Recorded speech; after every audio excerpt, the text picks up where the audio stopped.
This is my home. No, not the tree. Home to me has always been somewhat of a complicated phrase or label. Home is a place where you're supposed to feel comfortable. When you're home, you're supposed to feel safe. You're supposed to feel calm, collected, and complete. No matter how bad of a day you've had, or how terrible you deem a current situation you may be in, home is always a place you should be able to go to feel just that little bit better. For me, however, that wasn't really the case for a pretty long time. It never was, and for a while I thought it honestly never would be. Just recently, too, becoming a lot more independent in my life, I thought that maybe things would lead to a sense of betterment when it came to that doubt and my own comfort, but of course, that ended up being a little bit more easier said than done. I talked with friends about my own discomfort, and I talked with family too, and I racked my brain for a long time wondering why I felt so out of place with myself, I'd say. I tried over and over and tried to maintain a pretty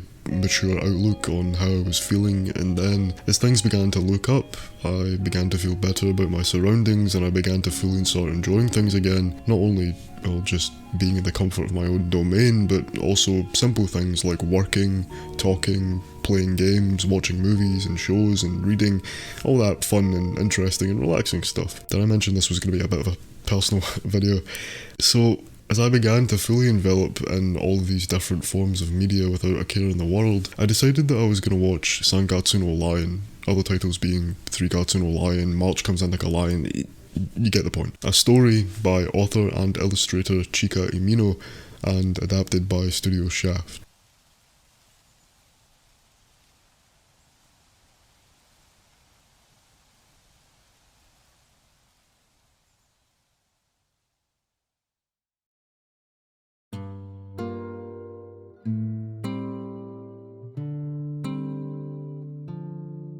Sangatsu no Lion was a series that was on my, radar, I suppose you could say, for quite some time. However, with it being mainly a slice of life story, I didn't really see myself actually enjoying it all that much. It's just that with me, I tend to enjoy very fantasy heavy or psychological oriented series, and slice of life is a genre best described as the depiction of mundane experiences in art and entertainment. In theatre, slice of life refers to naturalism, while in literary parlance it is a narrative technique in which a seemingly arbitrary sequence of events in a character's life is presented, often lacking plot development, conflict, exposition, as well as often having an open ending. Thanks, Wikipedia, for that. I originally walked into this series with almost no expectations. It was just one of those series that I knew was very highly admired by fans of just anime and manga in general, but I hadn't really seen or heard anyone delve too deep into the themes of the story or what the characters provide in terms of impact or general interest on the viewer, and I honestly think that that was the best decision for me to not look into that. I would now regard Sangatsu no Lion as one of the closest series I've held to my heart for a very long time, slipping itself into my top 5 series of all time. The story starts with a very timid, rather unsettling, quiet first episode or chapter. It's here, of course, that we are introduced to the main character of the series, Rei Kiriyama. I think straight off the bat, this opening margin of the series was just absolutely great. The quiet, timid texture that I just mentioned can be used to perfectly mirror exactly how Rei behaves as the story unravels. Through the quiet introduction of Rei's character, we are shown that he seems to be quite a very introverted, soft person, both internally and externally. This for me was something that I wasn't really expecting, to develop such an early connection through a character's mere silence. We as humans tend to convey a majority of our emotions through body language, facial expression, and most notably, the words we use. Not only that, but the tone of voice that's used, certain actions, and look, you get the point. However, with some people in life, unfortunately, they don't have the luxury to freely express themselves as any other person would. This can be through such things as medically internal issues, such as maybe being mute, deaf, things like that, but some people also have trouble expressing themselves due to side effects that stem from a more mental side of the spectrum as well. Things like maybe a crippling anxiety, a depressive nature, autistic tendencies, and so on. However, the ability to get so sucked in and involved with a character through their inability to portray seemingly regular day-to-day emotions was something that immediately had me compelled to stick with the journey of travelling through the series and the lives of not only Rei Kiriyama, but other characters that would come to be key pieces on the board that is the cast of the series. It's in these beginning moments of the series that I would say truly is the decider on whether or not the viewer would decide to lock themselves in or not for the future of the story. Seeing as I do genuinely think that the audibly bland yet visually captivating first episode of the story alone, being able to fully have me deeply enchanted into watching more was something so surprising yet impressive to me. I think it's this silence that the series projects through the eyes and mind of Rei Kiriyama in the earlier portion of the series that's so important to me, seeing as one, it proves how well the series can invoke a reaction on the viewer based on sheer nothingness, and two, how big of a stepping stone this provides for Rei's character and to highlight his growth as we move on throughout the series.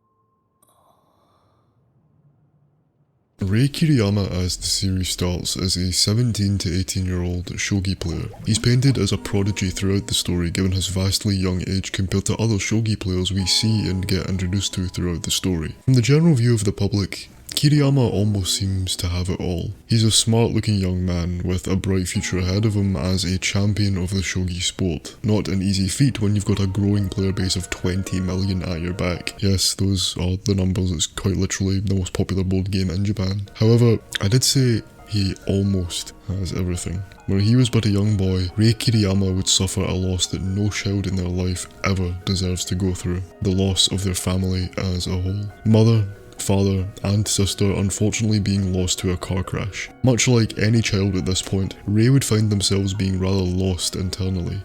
This spiralling sadness continued to consume him for quite some time until his father's rival, a man by the name of Chica, adopted the young lost Rei into his home, where he would find himself studying Shogi under that man for the remainder of his adolescent years. The backstory of Rei is one that is very, very hard-hitting to watch, seeing as he was flung into a Shogi family with now a new brother and sister who were also studying the game under their father. To fit himself into the family like a jigsaw piece being turned and fit into place, we see Rei almost have to fight for his own survival in this new family, and eventually he comes out on top. This is a theme that is somewhat littered out throughout Sangatsu no Lion's run, which definitely spoke to me pretty loudly. The theme of questioning what is home. Seeing as here, Rei never really got to experience a true, long-lasting home in his life. This adoptive home he was brought into felt a lot more like an arena to him rather than anything else. Nobody should feel the need to fight to prove themselves under their own roof. A true family would be there every step of the way to show support no matter what you choose to do in life, and this was not the case for Rei, even more so not the case for his adoptive siblings Kyoko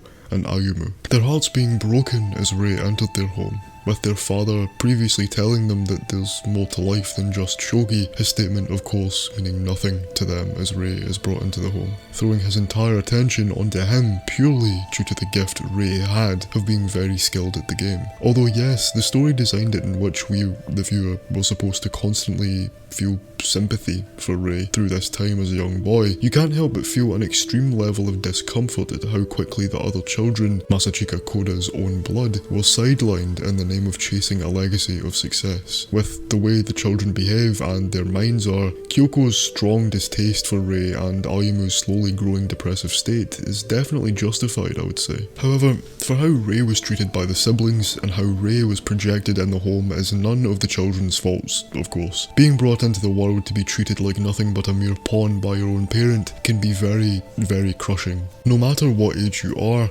this is a feeling that can most certainly be recognised. This not only applying to Kyoko and Ayumu, but Rei as well to a certain degree. Feeling like nothing but some guest brought in there to do nothing but perform and learn. It never really felt like a true home to Rei, but rather some sort of academy. Hence, Rei's very early journey into moving into his own idea of a home, to simply escape not only the standards being pressed onto him by his adoptive father, but the pain he was causing his foster siblings as well. I think this is where Rei's idea of rushing to grow up or to escape adolescence as fast as possible really starts to break through, and is one that speaks to me very, very clearly. In my life, I've always felt like the past has been something I've had to outrun. hence why the need to escape such times of being a child felt like a necessity to me. Through Rei's character, at least with the knowledge of his past, it shows us that the idea of the early stages of your life are the best. Being forced on young people by their elders is something that doesn't really apply to everybody. It's okay not to cherish the past, and that looking into the future can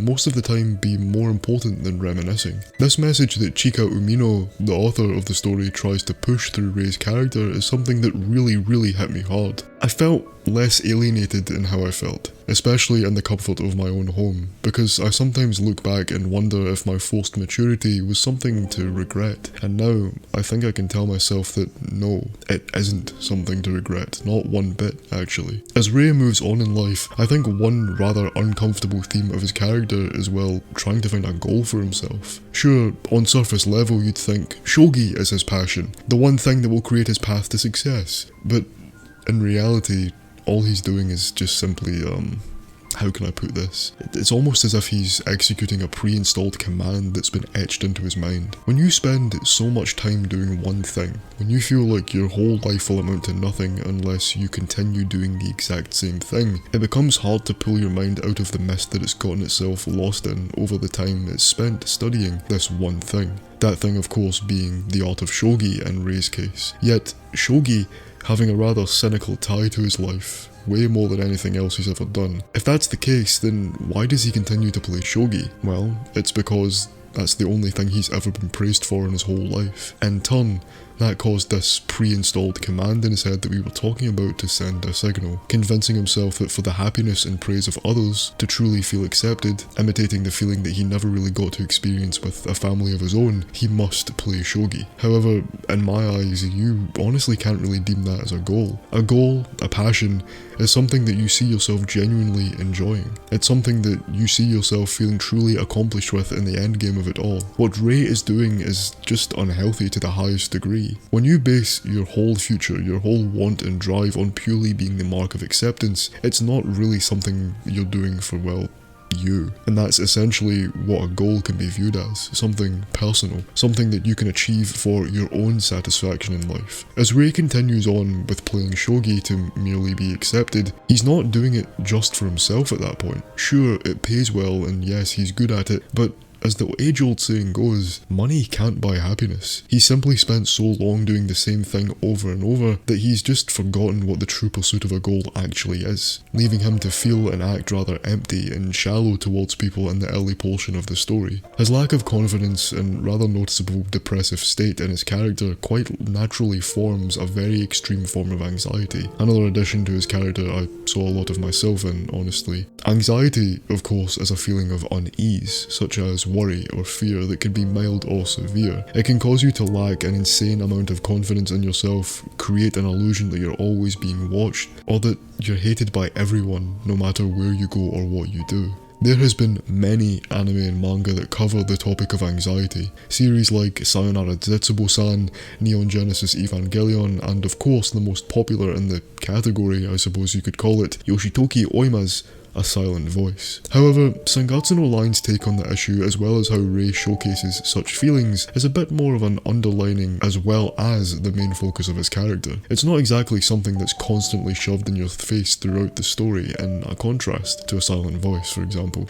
I'm not saying that that was a problem when it came to A Silent Voice, it's just that I feel that A Silent Voice does an extremely good job with hitting the nail on the head with its visual representation of the topic, whereas Rei from Sangatsu no Lion, you can pick up on those tones purely by an extremely subtle visual representation, which is all the more appreciated in my opinion. Rei's journey, simply put, is the story of a caterpillar fading away and a butterfly beginning to emerge. Throughout my dive into the story, the most enjoyable thing for me was just seeing Rei slowly evolve and live his life. I not only think that it's one of the things that somewhat fixed my perception on evolution as a person, but it really helped me appreciate the slice of life genre a whole lot more than I did initially giving it credit for.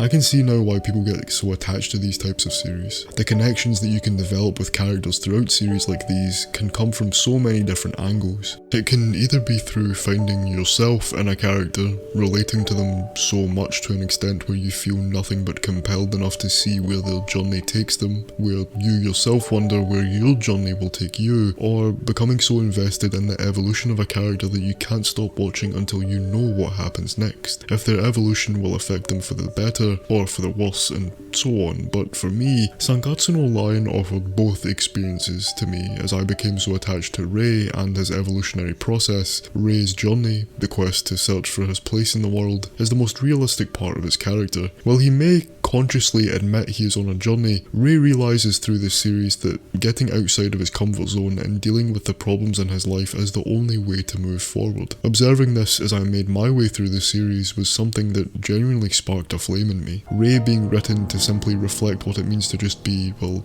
a normal person, what the essence of simply living truly is. His need to find what drives him and his determination to see that mission through to the end is something I genuinely didn't expect to hit me so hard. It was almost like a wake-up call to me as I began to be feeling extremely lost at that stage of me watching the series. Yes, of course, things were looking up for me on the bright side, mentally, but as I witnessed the gradual growth of Rei Kiriyama, it somewhat slapped me in the face and just inspired me to do a whole lot more. His journey indicated to me that I too needed to fish myself out of the gutter and work hard at what I love again, in turn causing me to feel a whole lot better about myself as a person. Almost like witnessing the evolution of his character throughout the series had helped me lift a giant weight off my shoulders when it came to personal worries and feeling boxed in mentally, when in the confines of my own home no less, making me realise that sometimes it's just okay to feel stuck.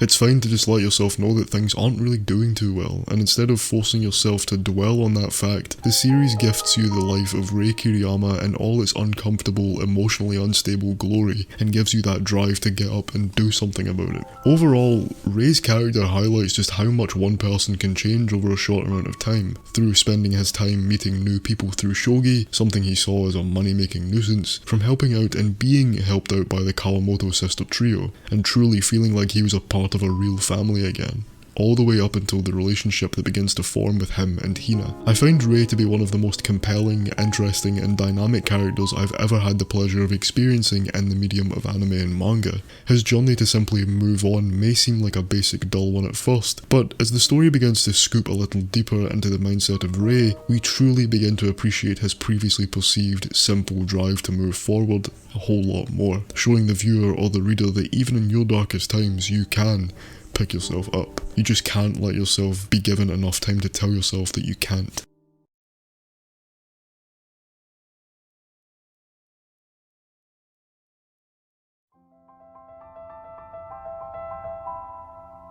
As I mentioned before, using Rei Kiriyama's projected anxiety as an example, the themes that run through the course of the veins of Sangatsu no Lion are some that aren't fully shoved directly in your face at times, but some that the viewer can definitely pick up on with ease at how visually representative they are throughout the series as a whole. The main one that caught my attention the most being the message of rushing yourself to grow.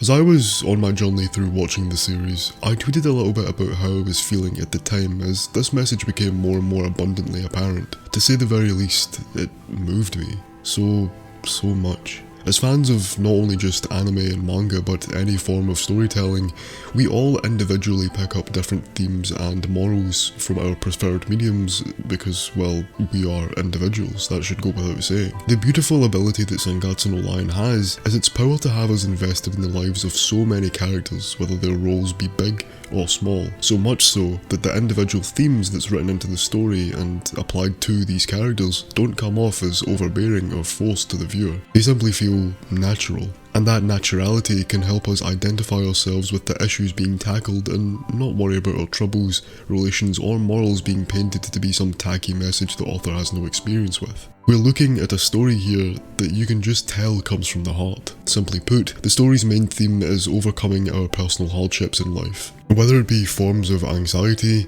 finding ourselves, even to find a place to call home, whether it be journeying out to possibly become that little bit less lonely, or a chase of want, a goal, a passion, maybe even some compassion in life. Make no mistake, Whether you deem it to be just some anime or manga or not, this story is real. Through the eyes of a boy who feels as though he has nothing, we get to see how truly amazing it feels to gain something. However, as much as we see the characters gain throughout their evolutionary processes, the amount they lose and are put to test with can very well match it all. Sangatsu no Lion and Chica Umino aren't afraid whatsoever to sit you down and have you witness just someone flat out lose. Not just at some board game, but in life as well. Once again, having us see this through the perspective of Rei, a boy who genuinely wants to help, but struggles to convey that passion due to the severe amount of anxiety and depression that plagues him throughout a large majority of his character arc. Over time, however, all these people he wishes to help and stand on par with individually awaken something in him, showing us that isolation is what Umino shows us to tick off our list if we ever see ourselves in a depressive state. Of course, people have their own way of dealing with sorrow. Even you all watching this video probably have your own little ways of feeling better, and that's completely okay. That's exactly what Sangatsu no Lion takes pride in showing us, and it's what I've already mentioned somewhat. Individuality is completely okay. If you're feeling lost, upset that maybe you're not fitting in, it's alright to feel that, okay? These things come naturally to us. It's a feeling that nobody should have to forcefully alienate themselves because of. Alienation, on the other hand, is something that's focused on with the series through the painfully realistic depiction of bullying. The whole subject of bullying is intensely complex and messy, and the series deals with it so well, not to my surprise, of course. Through its visual representation, just like any other issues the characters face, whether it be mental or physical, to how such a problem can even go as far as to just start in a high school classroom and can severely impact both the victim and the perpetrator's families and the discomfort of their own home.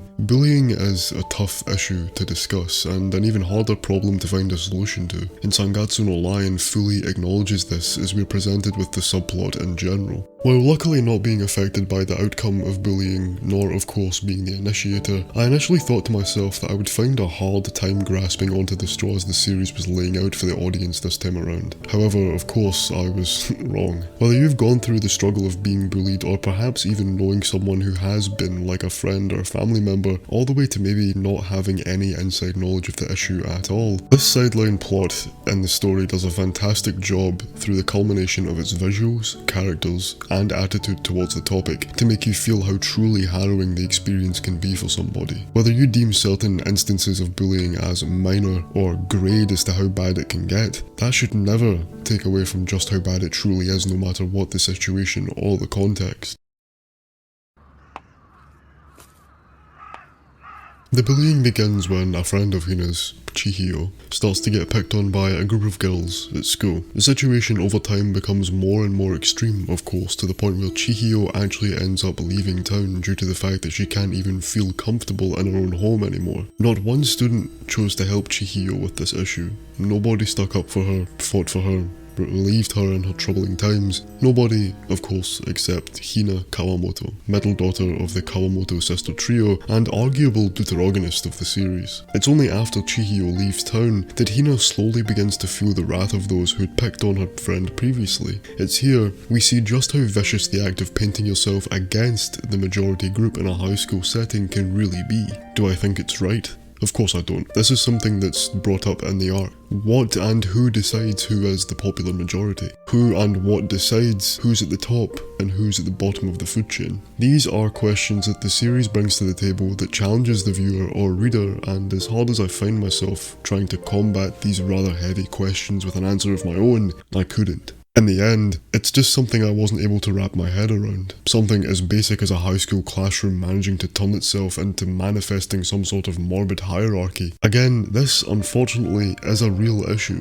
Of course, maybe not to the extent of some forms that other media decides to depict it, but it still is and still exists nonetheless. Sangatsu no Lion in this scenario isn't scared to tell you that just standing up to your bullies sometimes isn't enough. It does a great job at displaying how complicated bullying scenarios can really be, and how showing how complicated the victim forming a solution to these scenarios can be. It invokes a reaction in the viewer very powerfully through the way of the situation is dealt, and how a majority of the teachers seem to sideline the issues until something that could be bad for the school's public image is brought to the table. It's a sad reality that makes makes the viewer feel extremely irritated and annoyed. I, for one, quite literally felt the need to take the hold of the situation myself out of pure anger, and well, that made me really reflect, and I somewhat began to feel a little disgusted with myself. As I thought back to my high school life, I remembered the few instances of bullying I had witnessed and I could rack my brain for. In not one scenario did I step up and do anything about it. And that made me feel like a coward. I was nothing but an onlooker. Sure, I can convince myself that I was morally correct by not being a bully, but does it make me any less different if I just stood and watched, knowing how truly wrong those things are, yet not having the guts to do anything about it? In reality, that is what annoyed me the most. How the series, through this subplot, taught me just how cowardly I really was, and that unfortunately this is the norm. People would rather take on the act of an onlooker than doing the right thing and helping someone in trouble, a role that Hina displays valiantly for the viewer to differentiate right from wrong in its purest form.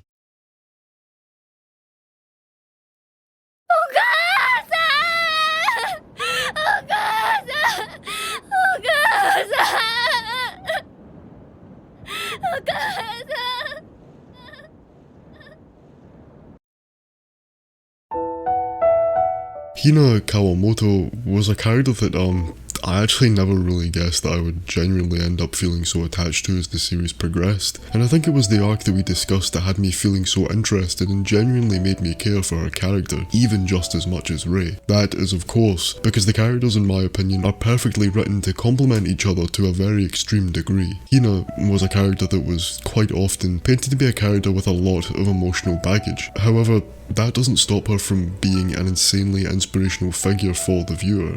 In fact, I'd argue and say that the emotional weight that she carries amplifies those tones in her character. As I mentioned previously, the stance she takes on bullying in her classroom is something you don't really see many people doing in the real world, and she inspired me. She made me really reflect on myself when I was younger, and made me regret not acting in the moment when it comes to a topic as toxic as this one. In fact, as I'm writing this now, it's honestly just hitting me how incredible that is for a person to do, let alone a kid such as her. Her character to me purely encompasses the drive to get up and do more, to be a better person, and that person is her. However, her character in this state also teaches the viewer or the reader a very valuable message, one that in my opinion most definitely should be taken seriously to the highest degree, and that is that everyone has their issues. Sure, that seems like a rather obvious one, right? Hell, one of the main points in my previous video on Hoseki no Kuni is the fact that not everyone is perfect. Even so, if they appear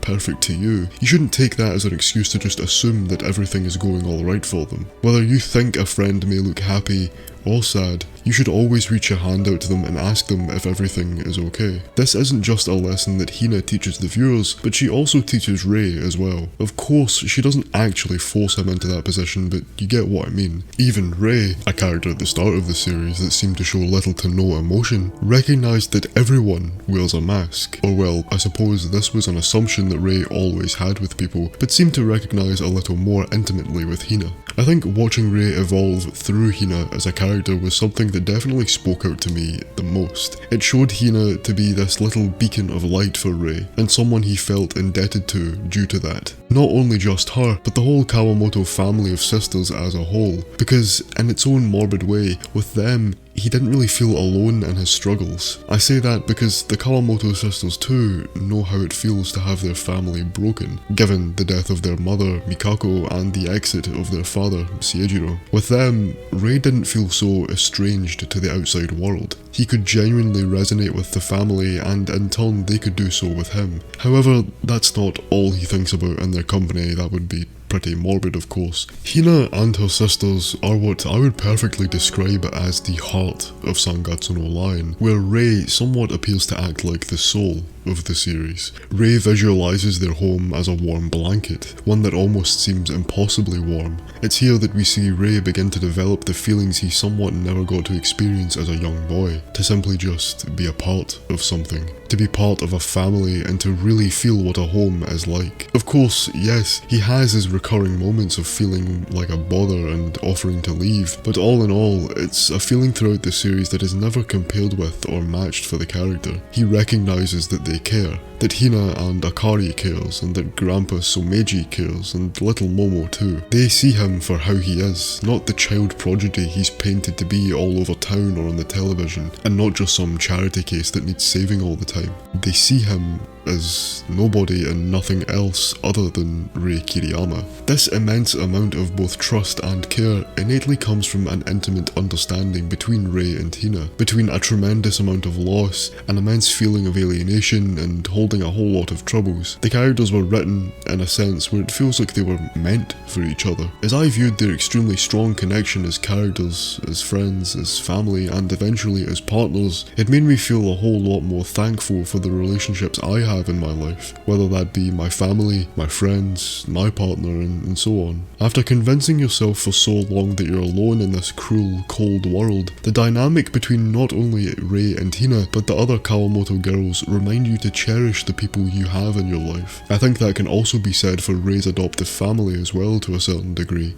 And of course, his biological mother, father and sister who he tragically lost in the very early stages of his life. Hina was a character that, from at least the start, I never expected to have made me feel the things I felt throughout the story. It's honestly weird, really, because in most cases, I found her actually stealing the show from Rei a lot of the time she was on screen. Granted, of course, she is the arguable deuteragonist of the show, and Rei usually is a boy of few words, but there's just all these layers to Hina that you feel extremely compelled to watch unravel as the story itself unfolds. She's an incredibly inspirational, well thought out character with her fair share of imperfections just like everyone else. However, much like many of her favourite characters spanning across all forms of media really, would we still love them just as much without their imperfections? Because I personally don't think that I would. It's much like how many people love the anti-hero in action stories as just a blind example, and with a slice of life character this formula should be fundamental. Noticing these characters aren't perfect or that they aren't completely one-sided adds a sense of realism to a character. With that sense of realism, you're able to feel that little bit closer to them. With a character like Hina or Rei, or in fact many characters in the cast of this series, what makes them so great are their flaws and their respective journeys to overcome said flaws. Whether we see a character we think is evil, or whether we see a character we think is a hero, we'd simply just be wrong throwing them into that category. These characters are meant to be real, they're meant to feel as real as possible to us, and I think that's just one of the main traits I love about Hina equally as much as I do as characters like Rei and Nikaido and Shimada for example. The whole concept of their ever-changing specs. Humanity plays such a big part into the formula of a story. They aren't living unrealistic lives, and they aren't living in some brainwashed sense of reality that some author decided would be cool and then put pen on paper. No,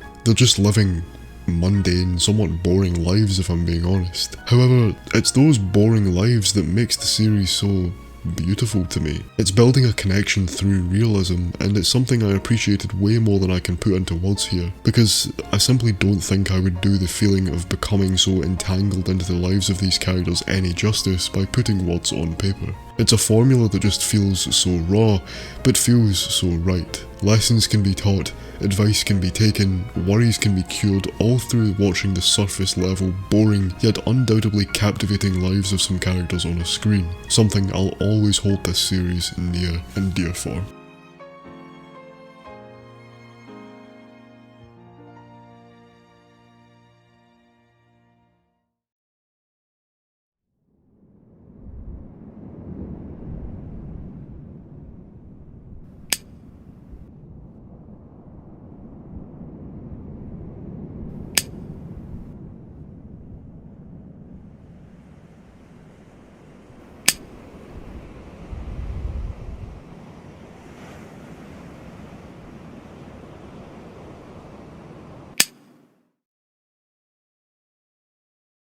Look, I'll be honest, my knowledge on Shogi isn't exactly the best. To tell you the truth, I've always known nothing about Shogi, and after watching the 2 seasons of Sangatsu no Lion has to offer, I'm a little more in the know about it all, but still rather puzzled at some things. My only previous exposure to the game of Shogi being from, yep, you guessed it, Yoshihiro Togashi's Hunter x Hunter.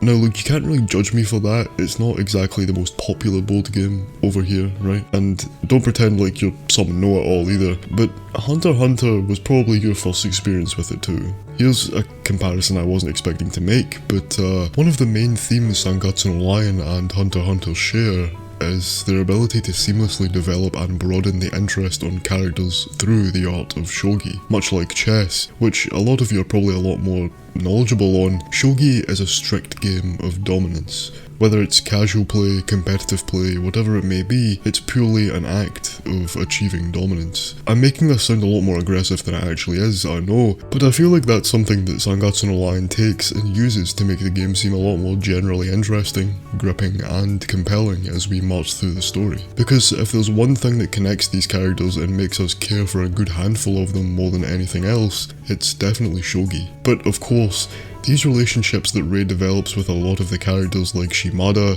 Sakutaro, and even Toji starts with the board, yes, but evolves outside of that battlefield. Well, I suppose you could call it that. The shogi, simply put, is merely a double-edged sword for Kiriyama as both a player and, well, a person. Even though, as I started the series with zero experience on the game, the ability Umino showcases to make it seem so much more interesting to non-fans by using it as a device to showcase a character's inner thoughts, goals, and struggles is something that I found myself appreciating a lot. However, I think with shogi, of course, it's arguably the main premise of the series, but in a way, I feel like the game itself is the antagonist of the story. If we really look into the series and look at Rei's journey through the world of shogi, I think it's quite obvious that it's done him just as much harm as it has good, maybe even more harm. Throughout his life, Rei has never really seen shogi as something he's done out of sheer interest. He's done it simply to survive. It started as he tried to follow in his father's footsteps,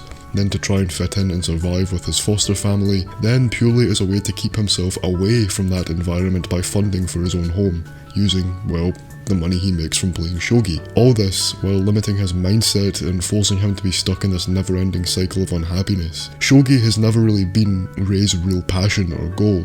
It never was, and it still isn't at this moment we're at in the manga. If you ask me, shogi isn't so much something that we can see as a superpower of Rei's, but one as a beast that Rei constantly has to slay to be free from, as the knight in his own story. However, it's also this beast, as we're calling it, that we see many people succeed with and improve in over time, not only just as players but as people as well. Like I mentioned, Sakutaro being a great example of this, Nikaido as well, a character I never even dreamed I would like. It completely shattered my expectations through the act of shogi. It's a somewhat morbid outlook, seeing other people succeed using something that brings so much sorrow to another. However, at the end of the day, I can hardly say that is something that isn't natural. It's life, really. And if there's one thing that Sangatsu no Lion perfectly captures in its portrayals, it's life itself. The beauty of the series is simply throwing you into the lives of people and somehow just having you so invested in every move they make. And I genuinely think that without shogi, this connection to the characters would have been somewhat hard for the viewer to form. Well,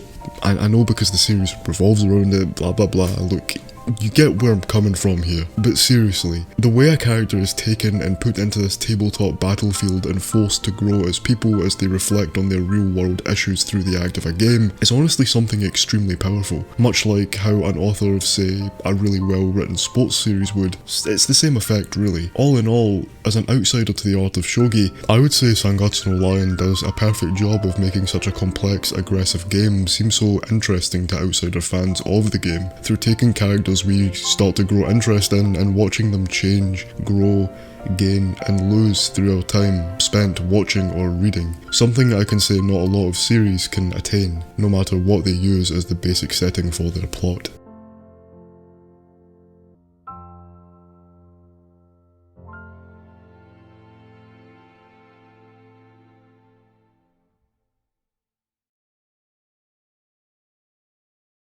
At the start of me writing this script, I was actually really worried if I could even use the right words to truly encapsulate how I feel about this series. Of course, yes, we've gotten this far and there's definitely no backing out now, but to be quite honest, I don't think I've felt a series hit me so personally before, as Sangatsu no Lion has. And I think that's purely due to the fact that the series wastes no time in simply giving you things as they are. Sure, of course, through the act of shogi, we're shown a dramatised version of all these different characters and our thoughts and troubles as we progress through the story, but it's somehow genius as to how these things are handled through that. Like, the scenes provided with very heavy fantasised imagery, it doesn't seem too far off from how we tend to overthink and generally plan out things. It's this visually appealing sense of scenery that adds a sense of connection with these characters that I just don't think you'd get without it whatsoever. It helped me connect with a lot of them, Rei specifically, being a character I genuinely felt so attached to due to the similarities we shared throughout our lives. But that's just it.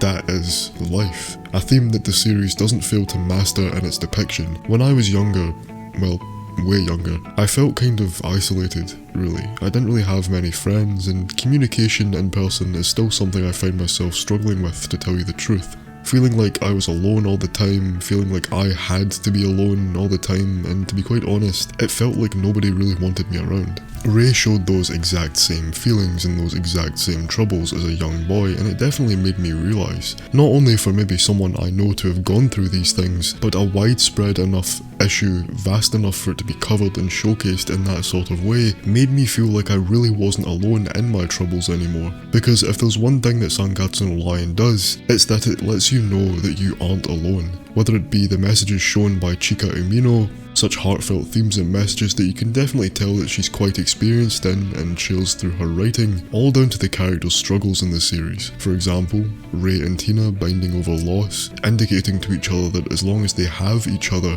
they won't be alone in their distaste for the past. Although, not being able to comfortably fully embrace the past, I think one thing that the series taught me is that, well, the past is the past. Being able to embrace the present and to think about the future is something that should be prioritised, and thinking on into the past seems like nothing but a setback. Your evolution and improvement as a person can't be fully achieved as long as you're constantly worrying over your self-deemed lesser you. The past is all in your head, but the present will forever remain locked into your heart. And I generally don't think I would have been comfortable coming to such a conclusion before my time with this series and fully developing a link with the themes and messages the series tries to portray and highlight. I will never forget Sangatsu no Lion, and all the ease it's brought me to recently. It's a series that's solidified itself in my top 5 anime of all time, and I owe one great deal of thanks towards it. So thank you, Sangatsu no Lion, and thank you for watching.